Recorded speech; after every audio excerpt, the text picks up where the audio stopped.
दोस्तों, विदेशी निर्भरता को खत्म करने के लिए भारत की देसी कंपनी ज़ूहो ने जिस तरीके से नए नए एप्लीकेशंस को लॉन्च करते हुए दुनिया को एक नया संदेश दिया है, इसकी तारीफ हम सबको करनी चाहिए। लेकिन अब ज़ूहो की तरफ से शुरू की गई तैयारी में भारत सरकार भी भरपूर सहयोग दे रही है। खबर यह है कि ज़ूहो की तरफ से लॉन्च किए गए ज़ूहो मेल का इस्तेमाल बड़े स्तर पर शुरू हो चुका है। सबसे बड़ी बात कि भारत के कई सरकारी विभागों में इसका इस्तेमाल शुरू हो चुका है और कई विभागों में तो इसे अनिवार्य कर दिया गया है कि इसके अलावा आप किसी भी मेल सिस्टम का इस्तेमाल नहीं करेंगे। दूसरी खबर भारत रूस से है, जहां पर ट्रंप के दबाव के कारण और रूस की इंटरनल पॉलिटिक्स की वजह से अब भारत ने रूस तेल इंपोर्ट को कम करना शुरू कर दिया है। तीसरी खबर रूस अमेरिका से है, जहां पर रूस ने एक बार फिर MiG-41 प्रोडक्शन को अपने नए प्रोजेक्ट के तहत शुरू कर दिया है। इसे सीधे अमेरिका के F-35 का काउंटर बताया जा रहा है। लास्ट अपडेट भारत के पड़ोसी देश पाक से सामने निकल के आ रही है, जहां पर सऊदी के बाद अब पाक ने सोमालिया के साथ एक नया रक्षा समझौता साइन कर लिया है। जानते हैं आज की इस वीडियो में सारी इंपॉर्टेंट अपडेट डिटेल्स में। यदि आपको हमारा काम पसंद आए,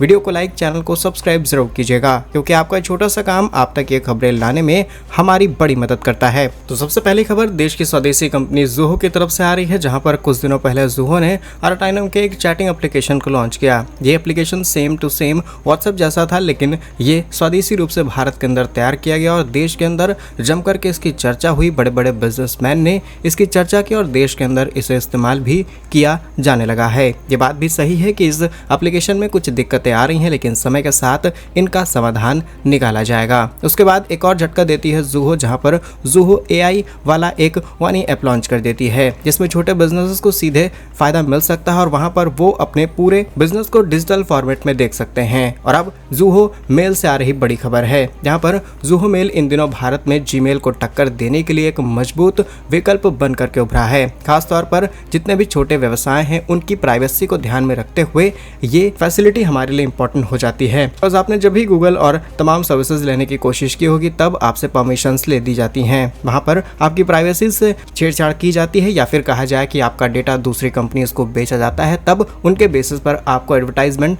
दिखाए जाते हैं। आपने कई बार देखा होगा कि आप जिन विषयों के बारे में बात करते हैं, जिसके बारे में सर्च करते हैं, वही सारे एड्स आपको हर जगह दिखाई देते हैं। अब इसके पीछे डेटा ही इस्तेमाल होता है और वो डेटा ये कंपनियां एक दूसरे को आपस में बेचती हैं। ऐसे में अगर कोई छोटा बिजनेस है और आगे चल के बहुत बड़ा हो सकता है, या फिर कोई ऐसा बिजनेस आइडिया है जो कि आगे चल के बहुत स्केल कर सकता है, अब इन कंपनियों के पास अगर वो डेटा रहेगा तो डेफिनेटली वो उस डेटा को इस्तेमाल करते हुए खुद का नया बिजनेस लॉन्च कर सकते हैं। इसीलिए आपने नोटिस किया होगा कि तमाम एप्लीकेशन स्टूडेंट्स को फ्री यूज दे देते हैं, यानी कि जिस चीज के लिए वो हजारों रुपए महीना चार्ज करते हैं, कॉलेज स्टूडेंट्स के लिए वो फ्री कर दिया जाता है। अब ऐसे में बड़ी बड़ी यूनिवर्सिटीज, चाहे वो अमेरिका को हो, भारत की IITs, IIScs की बात की जाए, तो स्टूडेंट को फ्री मिलने का मतलब है कि आपको एक नया ब्रेन क्या सोच रहा है, वो क्या चीजें सर्च कर रहा है और वो किस तरीके के आइडिया, किस तरीके के बिजनेस में इंटरेस्टेड है, वो आपको मिल जाता है। इससे आपको साफ पता चल जाता है कि कौन से कॉलेज, कौन से स्कूल के स्टूडेंट्स बहुत ज्यादा एडवांस हैं और हायरिंग से लेकर के स्ट्रॉन्ग ब्रेन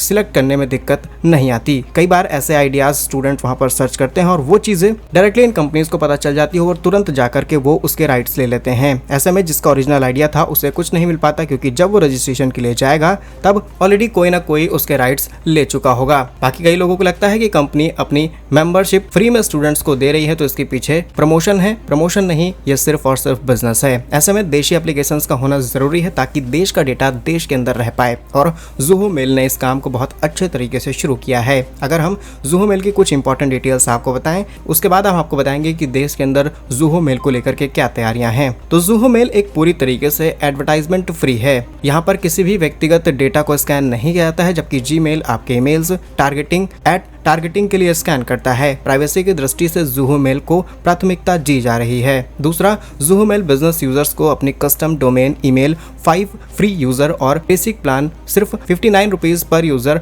मंथ के लिए प्रोफेशनल मेल ऑफर करता है, जबकि जीमेल और गूगल वर्कस्पेस की कीमतें लगभग 210 रुपए प्रति यूजर पर मंथ चार्ज की जाती हैं। तीसरा फीचर है ज़ूहो मेल पेड प्लान 1 GB तक अटैचमेंट भेज सकता है, जबकि मेल में यह सीमा केवल 25 MB तक के आसपास है और बड़े अटैचमेंट्स के लिए आपको ड्राइव का इस्तेमाल करना पड़ता है। तीसरा, इंटीग्रेशन और कस्टमाइजेशन। ज़ूहो मेल ज़ूहो CRM प्रोजेक्ट सहित अपने सूट सभी टूल्स के साथ इंटीग्रेटेड होता है, जो कि यूजर्स स्ट्रॉन्ग कंट्रोल देता है। वहीं जीमेल गूगल वर्कस्पेस गहरी इंटीग्रेशन और एडवांस AI फीचर्स के लिए फेमस है। वहीं बिजनेस फीचर्स की बात की जाए तो ज़ूहो मेल स्ट्रेस वहीं बिजनेस फीचर्स की बात की जाए तो Zoho mail streams, email sharing, advance policy admin control, email registration, email recall जैसे फंक्शंस प्रोवाइड करता है। इंटरफेस और यूजर एक्सपीरियंस की बात की जाए तो जीमेल का यूजर इंटरफेस अधिक पेचीदा और लैग फ्री माना जाता है, जबकि ज़ूहो मेल अधिक मिनिमल और थोड़ा सा अनऑर्गेनाइज है, लेकिन इसे सही किया जा रहा है। जीमेल का फ्री प्लान 15 GB तक का स्टोरेज देता है, जिसमें Gmail plus drive plus photos शामिल है। ज़ूहो मेल का फ्री प्लान लगभग 5 GB का है, लेकिन पेड प्लान इसका सस्ता है, जो कि ज्यादा स्टोरेज ऑफर करता है। अब कुछ कमियां होंगी, लेकिन समय के साथ इन्हें दूर करना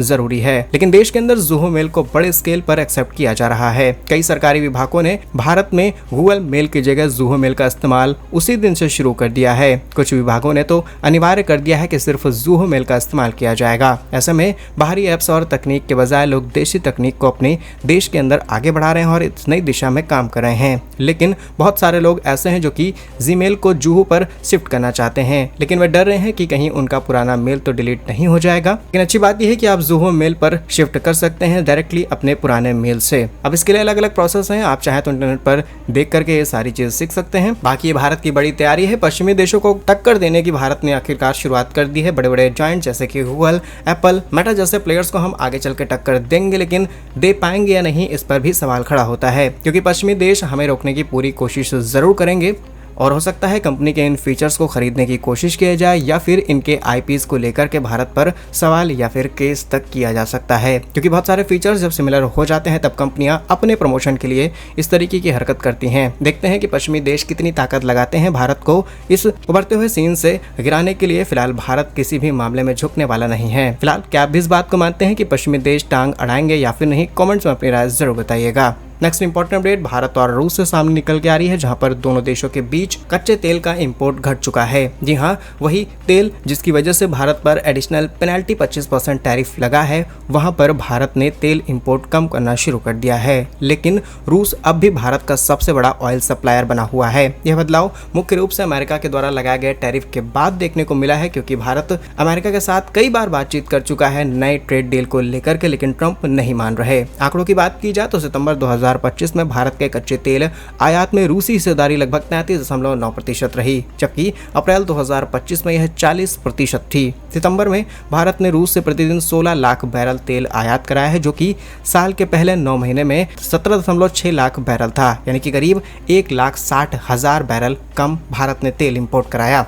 और अब भारत की ऑयल सप्लाईज के अंदर रूस के बाद सऊदी अरब, यूएई, नाइजीरिया, अमेरिका, अंगोला जैसे देश शामिल हो चुके हैं और अमेरिका की हिस्सेदारी लगभग 4.5% बढ़ चुकी है। अमेरिका चाहता है कि भारत लगभग 20 से 25% अपना तेल हमसे खरीदे, और आज नहीं कल अमेरिका इसमें सक्सेसफुल हो सकता है। लेकिन अमेरिका को लगता है कि भारत ने जानबूझ करके ऐसा किया है, जबकि ऐसा नहीं है। रूस ने खुद अपने तेल प्रोडक्शन को कम किया है। जानते हैं तीसरी अपडेट जो कि रूस से सामने निकल के आ रही है। रूस का advance interceptor fighter programme MiG-41 पाक डीपी को दोबारा शुरू कर दिया गया है, जिसमें अमेरिकी F-35 के स्टेल्थ जेट्स, हाइपरसोनिक मिसाइल और लो अर्थ ऑर्बिट सैटेलाइट्स इंटरसेप्ट करने के लिए डिजाइन किया गया था। इस खबर के सामने आते ही पूरे अमेरिका में हड़कंप सा मच चुका है, क्योंकि अगर इसकी डिटेल्स हम आपको बताएं तो इसकी रफ्तार लगभग 4 मैक से ऊपर की है। कुछ रिपोर्ट्स में ये 6 मैक तक आसानी से जा सकता है।